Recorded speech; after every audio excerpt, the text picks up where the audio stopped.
The Phoenix Suns are officially for sale. This comes after Robert Sarver announced this week that he has begun the process to sell both the NBA's Phoenix Suns and the WNBA's Phoenix Mercury, which he owns. This comes after a lengthy investigation that found that Sarver was, in fact, at least in the NBA's eyes, guilty of workplace abuse throughout his tenure as managing partner of the Suns. He was suspended for a year by the NBA, and he was also forced to pay a $10 million fine for, quote, racist and misogynistic remarks towards employees and other people in the Suns ecosystem. So, obviously, Robert Sarver is not the greatest guy, and he has been put in the situation where he's been banned for a year, where he's going to pay this fine, which for him is going to be a drop in the bucket. But for the NBA, as far as fines they've ever given out, it's like one of the most expensive fines they've ever given out. And a lot of people are pointing to this being that kind of being the beginning of the end for him. That investigation kind of ruined his image in the eyes of both the fans, players, other NBA owners, and everybody else out there in the media as well. This also comes after years of Robert Sarver claiming that he is going to move the team and using the team in relocation as a bargaining chip in these negotiations he would have for a new arena. And he really lost a lot of goodwill amongst the people of Phoenix because of that. He went on to say in his statement, I'll read out real quick, says, quote, "I am beginning the process of seeking buyers for the Suns and Mercury." He went on to say that as a man of faith, I believe in atonement and the path to forgiveness. I expected that the commissioner's 1-year suspension would provide the time for me to focus, to make amends, and remove my personal controversy from the teams that I and so many fans love. Well, that last part is 100% true. Now, I'm not going to stink on the idea of atonement, on the idea of change, because, as crappy and terrible, honestly, as Robert Sarver has been, and he's treated his employees, he has no sympathy really from me, but I do hope that he changes. I do hope that anyone out there with hate in their heart, who says the things that he has allegedly said, who has demeaned employees, abused employees in the way that he did, does change. And to the point of this investigation, we know that the abuse was only verbal. So I think that things like that you can change from. However, this is not the Robert Sarver apology hour, and I'm not here to carry water for this piece of crap, and I refuse to do so.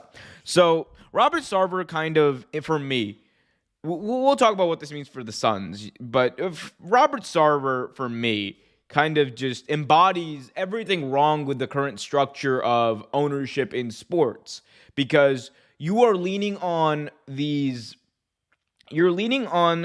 guys who, mostly guys who really have very little experience or very little expertise in the field of running these sports franchises. They may run businesses before, they may have run other things before, but really when it comes to sports, they have very little knowledge, product knowledge.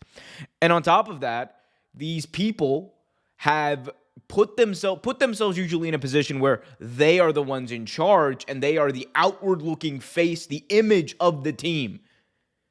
And the only thing they provide to the league is saying that we have an owner, and a cash. Sure, they have the cash to invest in these teams, but when you look at the model of ownership in sports, I don't think it's going. I hope, at least the hope is, the trend is, we're getting to a point where I think we're kind of seeing both players and the fans alike are kind of sick of owners, especially owners like Robert Sarver, who belittle the fans, who use the fans and their willingness to pay for a stadium or pay for an arena or want to see the team use them and put them in a position where, hey, if you guys don't say yes, we're going to move the team. I think fans and players are all sick of it. They're sick of the controversies. They're sick of the abuse.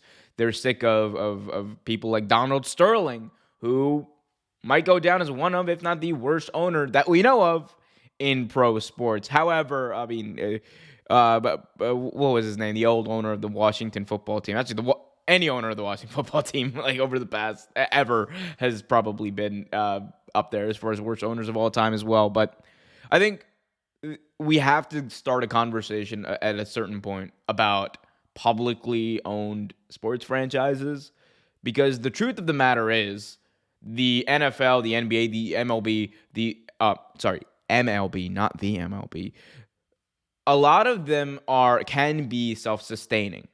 Now, Major League Baseball is a bit of a different thing because you do rely on the owner having that much cash. But with the NFL and the NBA, I think there are viable paths to publicly owned teams. Look at the Green Bay Packers, for one. They are a publicly owned team.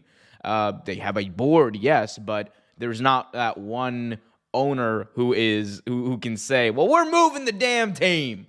We're moving to San Antonio.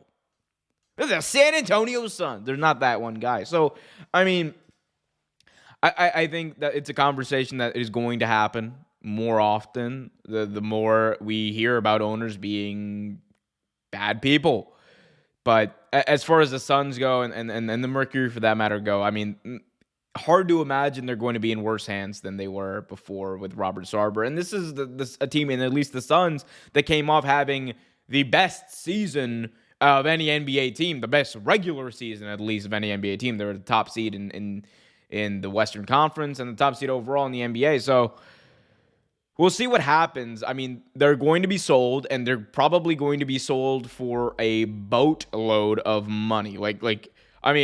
We've seen some of the we've seen some of the valuations on these teams. I think the Suns are evaluated somewhere like around $2 billion, and they're probably going to go for just around there because we know, or maybe even a little more, because Robert Sarver is going to want more money, and there's going to be people who are willing to pay billions of dollars to own an NBA team. It's just a matter of finding the right person. Best case scenario, they find someone who is local to Phoenix, who is going to keep these teams there, and who has incentive and a desire to keep these teams there. But we'll see what happens. What do you guys think about Robert Sarver selling his teams? Let me know in the comment section below. Hit that like button, subscribe, and hit that notification bell so you get notified whenever a new video is released.